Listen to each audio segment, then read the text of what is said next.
कहानी है चंदन नगर राज्य के एक छोटे सी गांव की, जहां एक ही घर के दो बहू नदी में स्नान करने आई थी। छी छी छी, ये मैंने क्या कर दिया। आज लगता है गलत समय नदी में स्नान करने चली आई हूँ। आते ही तो इस अपशकुनी का चेहरा देख लिया। न जाने आज पूरा दिन मेरा कैसा जाएगा। अरे काजल, नदी के किनारे खड़ी होकर अकेली अकेली क्या बड़बड़ा रही है? तू तो लगता है स्नान करने ही आई है। आजा, आज तू भी साथ में मेरे साथ स्नान कर ले। अरे नहीं नहीं, क्या कह रही हो तुम? मैं तुम्हारे साथ स्नान करूं? तुम्हारी जैसी अपशकुनी औरत का चेहरा देखना ही पाप है। तू मेरे साथ ऐसे बात क्यों कर रहा है काजल? तू तो यहाँ स्नान करने ही आई है, फिर स्नान क्यों नहीं करेगी? और मेरे साथ स्नान करने में तुझे क्या परेशानी है? सुनो। इश, इतना ढोंग मत करो। ऐसे कह रही हो जैसे कुछ जानती ही नहीं। जरा इधर उधर देखो। जो लोग नदी में पानी लेने आए थे, जो लोग स्नान करने आए थे, सब तुम्हें देखकर वापस लौट जा रहे हैं, और जाएंगे भी क्यों नहीं। तुम्हारी जैसी अपशकुनी औरत का चेहरा सुबह सुबह कौन देखना चाहेगा? शादी को इतने दिन हो गए, अब तक एक बच्चा भी पैदा नहीं कर सकी, और देखने में भी कितनी बदसूरत हो। छी, तुम तो बांझ औरत हो। ऊपर से रूप रंग का भी कोई ठिकाना नहीं। सच कहूं भाभी, बड़े भैया ने तुम्हें क्या देखकर शादी की थी, यही मैं समझ नहीं पा रही हूँ। काजल, रिश्ते में भी और उम्र में भी मैं तुझसे बड़ी हूँ, और तू मुझसे ऐसे बात कर रही है। मानती हूँ मैं बहुत बदसूरत हूँ, मेरी त्वचा का रंग बहुत काला है, लेकिन मेरा रूप तो मैंने खुद नहीं बनाया, ये तो ईश्वर ने दिया है। और जो मुझे संतान नहीं हो रही, उसमें भी मेरा कोई दोष नहीं, सब ईश्वर की इच्छा है। गांव वाले मुझे तरह तरह की बातें सुनाते हैं, अपशकुनी कहते हैं। मान ले, उससे मुझे इतना दुख नहीं होता, लेकिन तू तो मेरी अपनी है, मेरे देवर की पत्नी। तू मुझे ऐसे कह रही है? मेरी बात सुनकर बहुत दुख हुआ क्या? सुनो, इतना दुखी होने से कोई फायदा नहीं।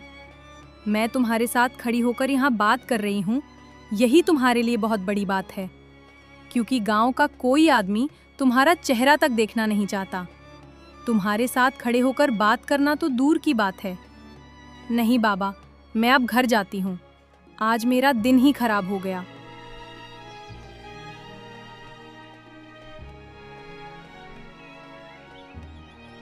हे सृष्टिकर्ता, मैंने क्या पाप किया है?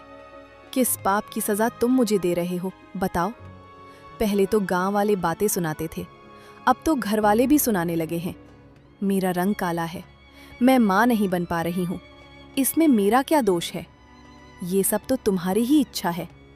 अगर बाहर के लोग और घर के लोग सब मुझे ऐसे ही ताने देंगे, तो मैं कैसे जी पाऊंगी? सृष्टिकर्ता, तुम ही बताओ। मैं अब लोगों की बातें सहन नहीं कर पा रही हूँ। एक बार मेरी तरफ देखो, सृष्टिकर्ता, मेरी तरफ देखो।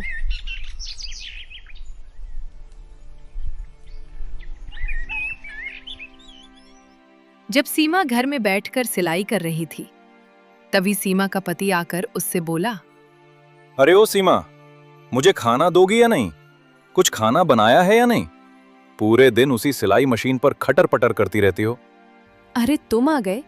मेरा खाना बनाना कब का हो चुका है। तुम घर पर नहीं थे, इसलिए मैंने सोचा सिलाई मशीन पर थोड़ा काम कर लो। चलो चलो, पहले तुम्हें खाना परोस देती हूँ। तुम्हें बहुत भूख लगी होगी ना?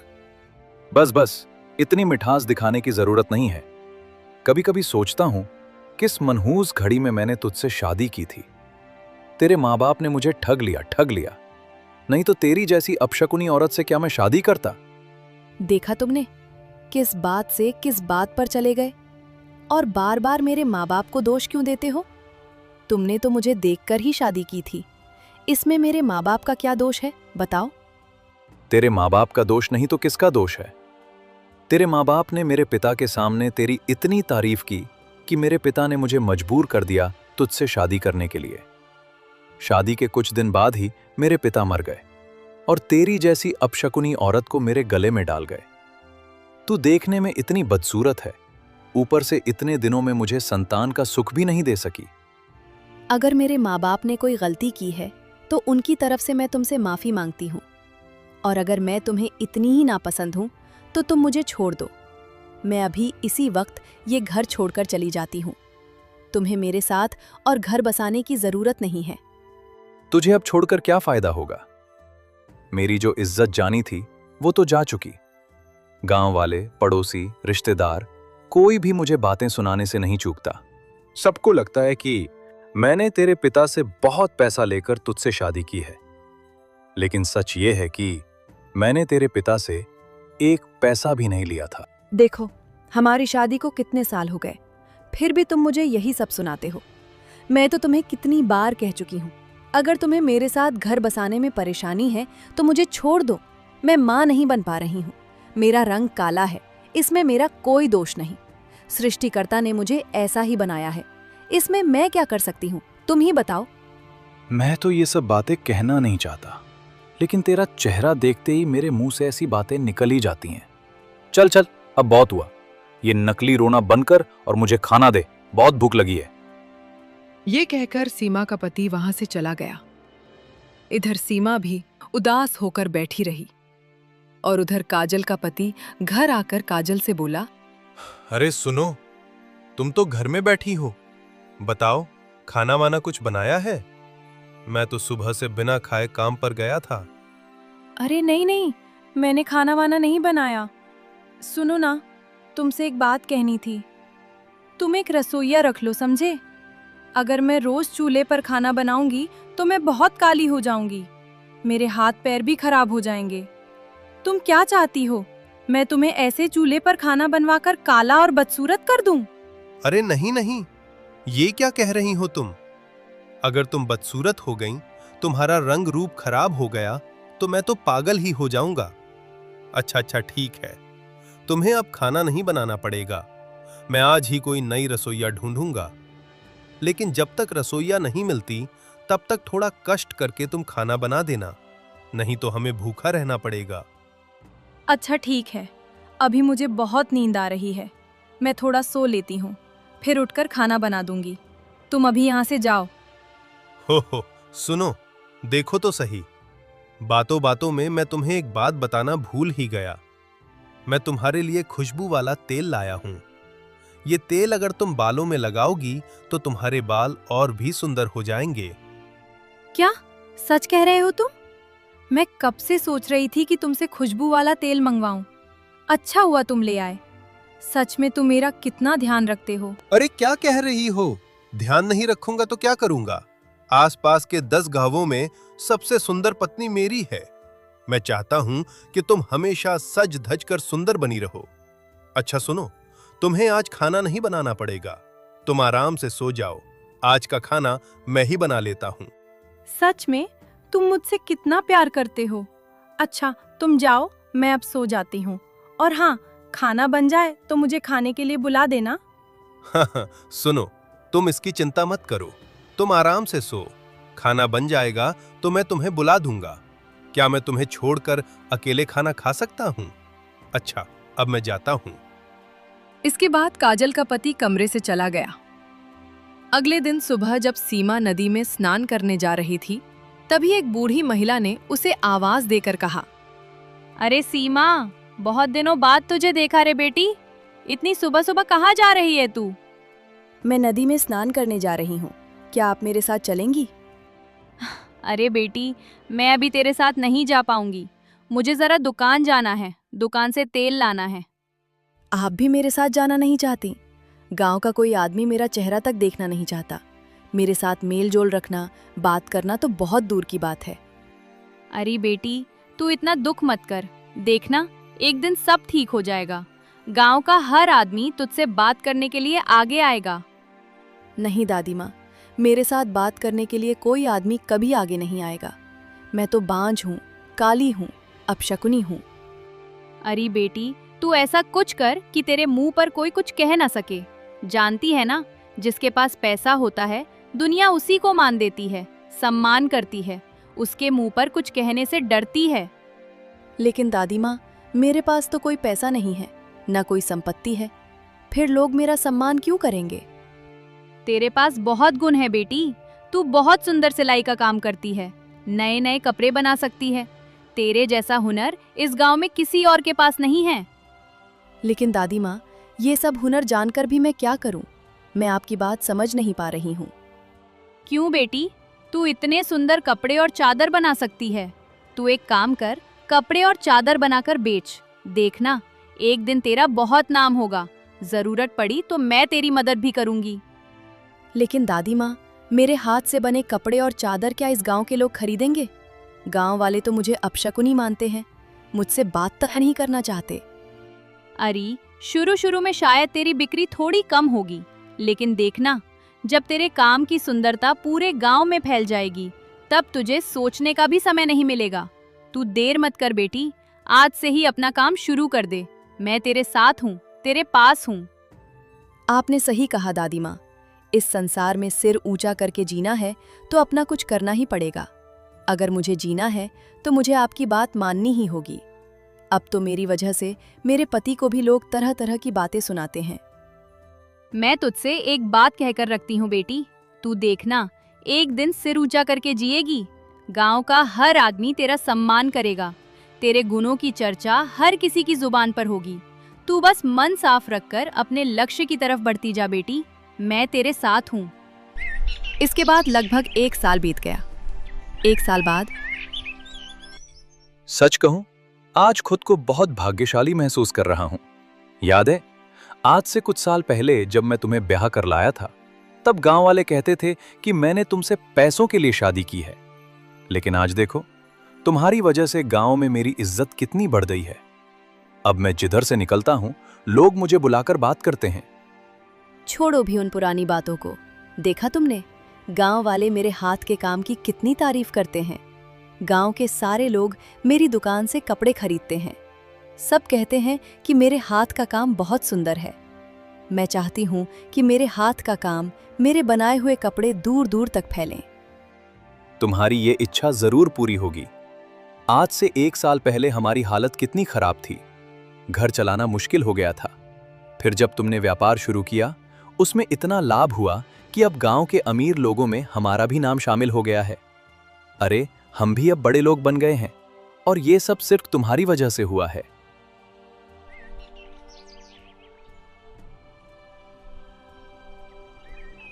दीदी, मैं आपके पास साड़ी का ऑर्डर देने आई हूँ।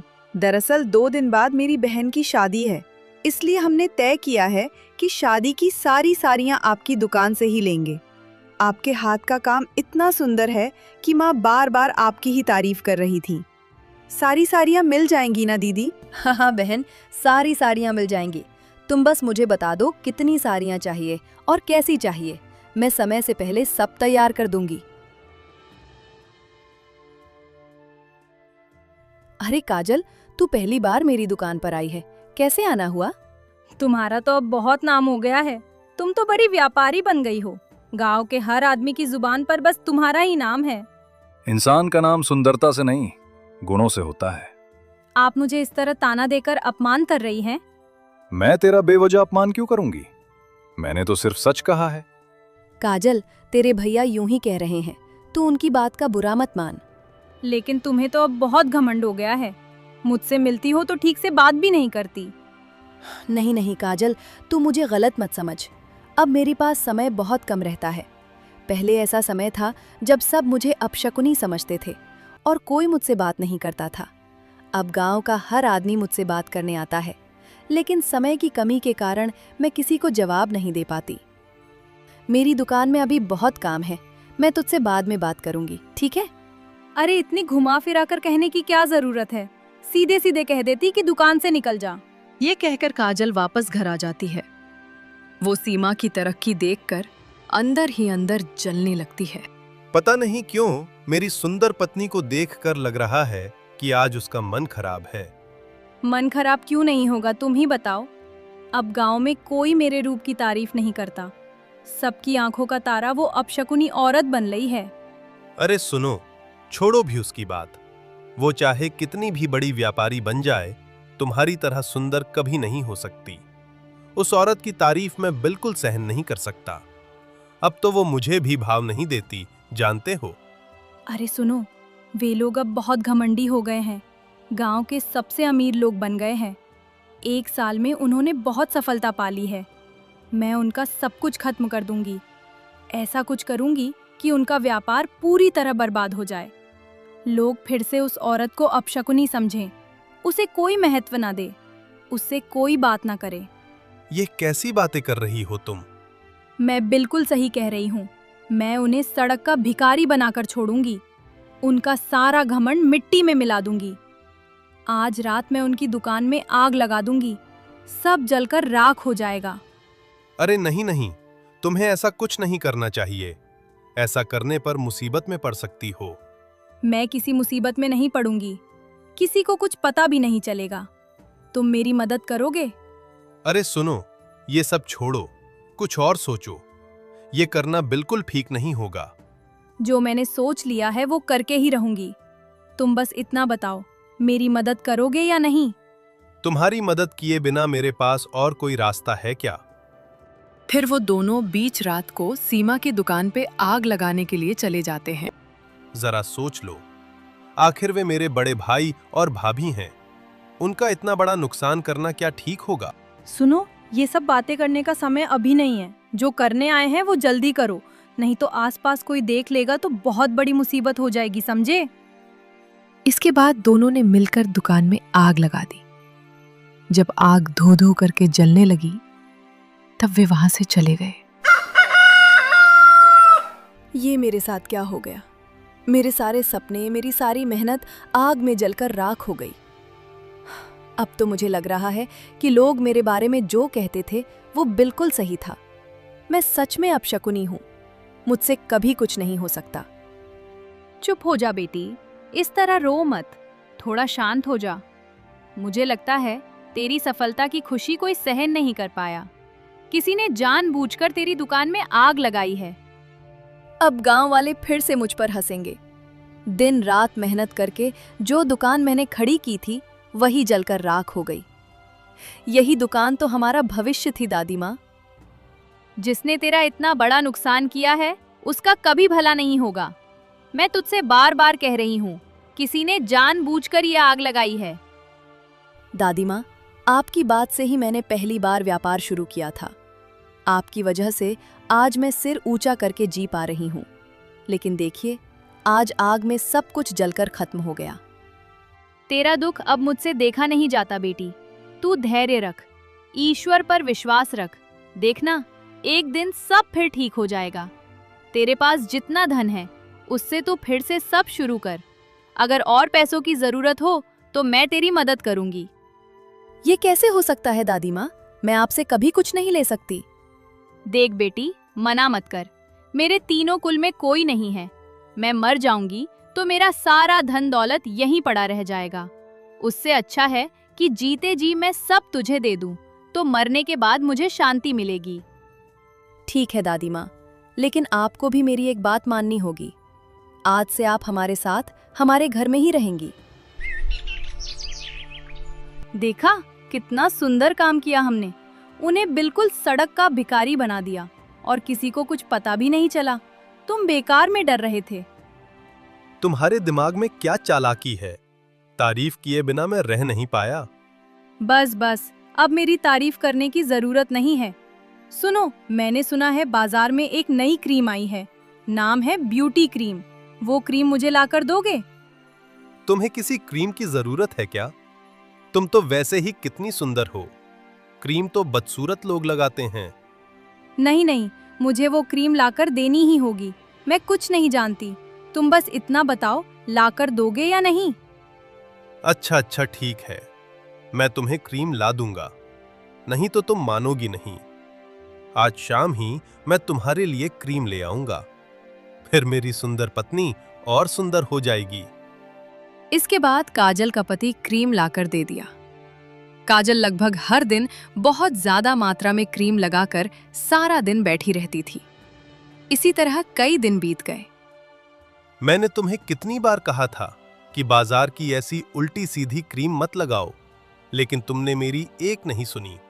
अब देखा तुम्हारे चेहरे का क्या हाल हो गया। सुनो, मुझे जल्दी किसी अच्छे डॉक्टर के पास ले चलो। मैं बहुत डर गई हूँ। अगर गांव वाले मुझे इस हालत में देखेंगे तो मुझ पर हंसेंगे। तुम्हारे रूप के घमंड ने आज तुम्हें यहाँ लाकर खड़ा किया है। आज मैं अच्छी तरह समझ गया हूं, बाहरी सुंदरता की कोई कीमत नहीं होती, असली सुंदरता भीतर की होती है। जिस सीमा भाभी को मैं तुच्छ और बेकार समझता था, वही सच्ची इंसान निकली। दादी माँ, आपने मेरी मदद की, तभी मैं फिर से सब कुछ शुरू कर पाई। अब बिक्री पहले से भी अच्छी हो रही है। सच कहूँ बेटी, तेरे साथ खड़े होकर मुझे भी बहुत अच्छा लगता है। और तू भी तो मेरा कितना ध्यान रखती है। क्या कह रही हैं दादी माँ? मैं आपके लिए क्या कर पाई हूँ? उसके मुकाबले आपने मेरे लिए बहुत कुछ किया है। अच्छा, एक बात पूछूं, तो क्या अब हम घर से ही व्यापार करेंगे? हाँ सीमा, कुछ दिन हम घर से ही व्यापार करेंगे। जब बिक्री और अच्छी होगी तब हम नई दुकान खोलेंगे। देखना, अगर ईश्वर ने चाहा तो हमारी नई दुकान पुरानी दुकान से भी ज्यादा चलेगी। आप ठीक कह रही हैं। अब हमें और ज्यादा मेहनत करनी होगी। दिन रात मेहनत करके व्यापार को और बड़ा बनाना होगा। अरे, मैं तुझसे एक बात कहना तो भूल ही गई। तूने काजल के बारे में कुछ सुना? नहीं दादी माँ, मैंने तो काजल के बारे में कुछ नहीं सुना। क्यों, उसे क्या हुआ? अरे, काजल ने बाजार की कोई उल्टी सीधी क्रीम चेहरे पर लगा ली। उससे उसके चेहरे की चमड़ी जल गई। अब तो वो बहुत बदसूरत हो गई है। ये खबर सुनकर मुझे मन ही मन बहुत खुशी हुई। क्या कह रही हैं दादी माँ? तो उसके साथ बहुत बुरा हुआ। सुन बेटी, उसके साथ कुछ बुरा नहीं हुआ। जो हुआ अच्छा ही हुआ। उसे अपने रूप का बहुत घमंड था, और घमंड इंसान के पतन का कारण बनता है। जानती है, तुम्हारी दुकान में आग काजल और उसके पति ने ही लगाई थी। उस रात गांव के बहुत लोगों ने उन्हें तुम्हारी दुकान की तरफ जाते देखा था, लेकिन डर के मारे कोई कुछ कह नहीं रहा। सच कहूं, मैंने भी मन ही मन सोचा था कि शायद वही लोग हमारी दुकान में आग लगाए होंगे, लेकिन मैं कुछ कह नहीं पाई। हमारे लिए उनके मन में इतनी जलन क्यों थी, कौन जाने। उन्होंने हमारे साथ ऐसा क्यों किया? हमने तो कभी उनका कोई नुकसान नहीं किया, फिर भी वे हमारा इतना बड़ा सर्वनाश कर गए। देखो सीमा, बिना पक्का सबूत हाथ में लिए किसी पर दोष लगाना ठीक नहीं। हमें अब सिर्फ सावधान रहना होगा, ताकि आगे वे हमारा और नुकसान न कर सकें। दिन गुजरता रहता है। सीमा की दुकान फिर से जोर शोर से चलने लगती है। देखा सीमा, मैंने तुमसे कहा था ना कि हमारा व्यापार पहले से भी अच्छा चलेगा। अब मेरी बात सच निकली ना? सच में मुझे तो विश्वास ही नहीं हो रहा। लोगों को मेरे हाथ का काम इतना पसंद आ रहा है। बिक्री पहले से दोगुनी हो गई है। आगे देखना, तुम्हारे हाथ के काम की सुंदरता बहुत दूर दूर तक फैलेगी। सुनो जी, तुमसे कह रही हूँ, मुझे किसी और अच्छे डॉक्टर के पास ले चलो ना। तुम्हें कितनी बार समझाया है, ऐसे डॉक्टर बदलने से क्या फायदा होगा? मैं तुम्हें 3 डॉक्टरों के पास ले जा चुका हूं। सबने यही कहा है कि ठीक होने में समय लगेगा, धैर्य रखना होगा। मैं अब धैर्य नहीं रख पा रही हूँ। अपना ये बदसूरत चेहरा मैं अब और नहीं देख सकती। तुम एक काम करो, बाहर जाओ, लोगों से मिलो जुलो, देखना तुम्हें अच्छा लगेगा। जब से तुम्हारे चेहरे की ये हालत हुई है, तब से तुमने घर से निकलना ही छोड़ दिया है। नहीं जी, मैं बाहर नहीं जाऊंगी। ये बदसूरत चेहरा मैं किसी को नहीं दिखा सकती। तो फिर जो करना है करो। हर दिन का ये झगड़ा अब मुझसे सहा नहीं जाता। मैं घर से बाहर जा रहा हूं। अरे दादी माँ, आप इस समय मेरे घर? सब ठीक तो है ना? बेटी, मुझे अभी अभी खबर मिली है कि काजल ने घर छोड़कर कहीं भाग गया है। क्या कह रही हो आप दादी माँ? काजल घर छोड़कर भाग गई? पर क्यों? मुझे क्या लगता है बेटी, काजल बहुत सुंदर थी। अपने रूप के नष्ट हो जाने का दुख वो सहन नहीं कर पाई। शायद इसलिए उसने किया।